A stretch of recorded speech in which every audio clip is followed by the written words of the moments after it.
Letters of Misunderstood Magic, Episode 2, Ione's Report from New York. Welcome to the extraordinary world of Letters of Misunderstood Magic. I'm reading for the author, Abigail Pierce Winters, and I'll be your guide through this collection of enchanted correspondence that spans realms and generations. This is Episode 2 of our audio journey through Volume 1 of these remarkable letters, a testament to the power of connection, time-honored wisdom, and the magic that lives in everyday rituals. If you're joining us for the first time, these letters were discovered by Thessaly, one of 5 magical sisters. Each letter contains not just practical knowledge, but windows into lives touched by family magic and the powerful bonds of sisterhood.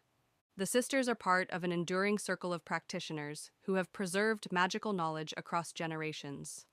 They are bound not just by blood, but by their shared connection to the subtle energies flowing through our world. Each sister brings unique gifts, insights, and specialties to their collective wisdom.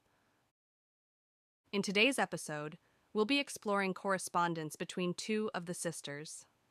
Margaret Maggie or Mags Shaw is a practitioner living in a remote valley of a pine forest who prefers the company of her felines, husband, and, occasionally, an elk. Her enhanced senses and connection to nature make her an invaluable bridge between the human and natural realms. Margaret's practice has produced a variety of food recipes, both enchanted and mundane. She's known for her home baking, her appreciation of whiskey, and her occasionally caustic manner. Ione Wardenguard is one of the twins in the family and a renowned expert in cryptological criminal psychology and law.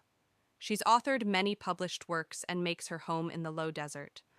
Her logical approach and multiple advanced degrees have established her as an authority in supernatural, legal, and scientific matters. Tends to use more clinical language and possesses a preternatural auditory sense. She can hear the truth beneath spoken words. She is highly intelligent and clever in her observations. And now, let's explore our letter dated spring.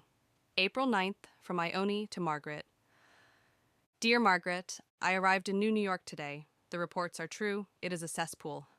The current administration has disregarded the constitution of the land, the duties of office, and it appears they cater to the lowest elements of their society. Several violations of the Interspecies Act were visible within hours of my arrival. I have my protective wards in place. No need to concern yourself. The crystalline resonators you gifted me last solstice have been particularly useful here. I won't be able to speak until this case is over and I'm home. That could be days. You should not have let me purchase this suit. It may look attractive, however, it feels less than superior. The psychic insulation is practically non-existent. I will continue using my Italian materials alchemist for my clothing. You must remember him, Signore Bellini. He visited us on our reunion 5 years ago. You thought he was my partner. My dear, just because Frederick and I are not joined at the hip like Ivy and Herbert does not lower our mated standing.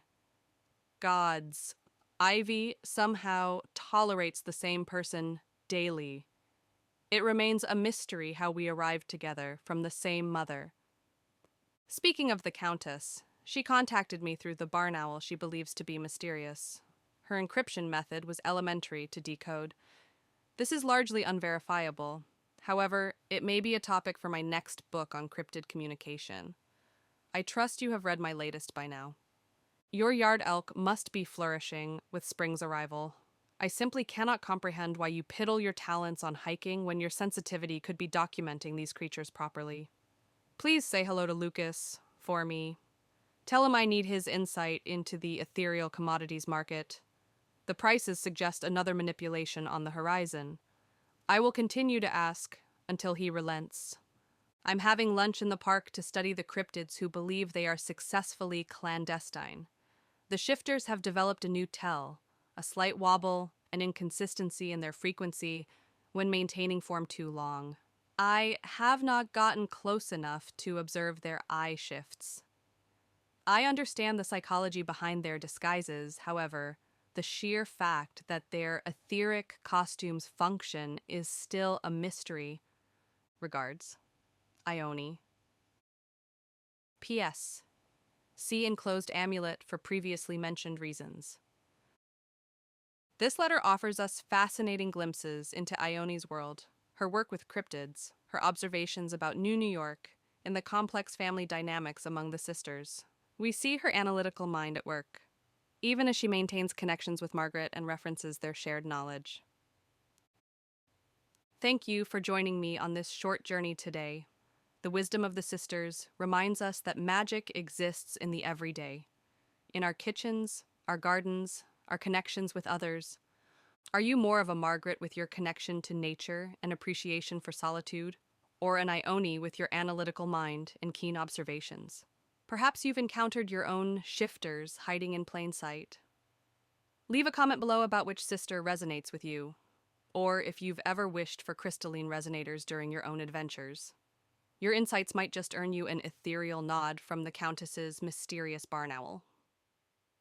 If you'd like to continue exploring these enchanted correspondences, please subscribe to this channel for more readings from Letters of Misunderstood Magic. Volume 1 will be available soon, so sign up for Notify Me on the website. Until our next letter, may you find your own magic in the quiet moments.